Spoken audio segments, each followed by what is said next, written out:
আসসালামু আলাইকুম। TTM standard machine left side chain inverter problem ছিল, শর্ট সার্কিট ফল্ট আসতো।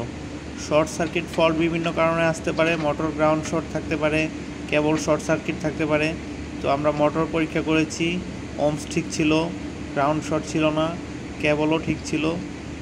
ওভারশিওর হয়েছি, রাইট সাইড মোটর লেফট সাইডে লাগানো হয়েছিল, তারপরও ইনভার্টার ফল্ট আসে।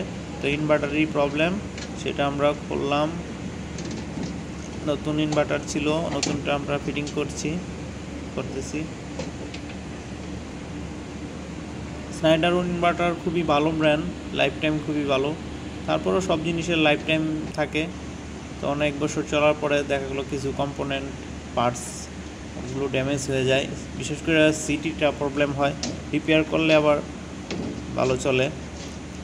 তো আমাদের ইনভার্টার নতুন ছিল, তাই আমরা নতুনটাই লাগানো হচ্ছে, কাজের চাপ ছিল।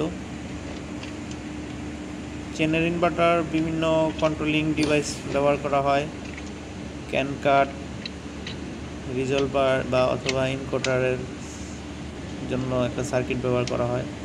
পুরাতনটার থেকে আমরা খুলে নিয়ে নতুনটায় লাগাচ্ছি। বিভিন্ন রকমের কন্ট্রোলিং জ্যাকগুলো লাগাচ্ছি।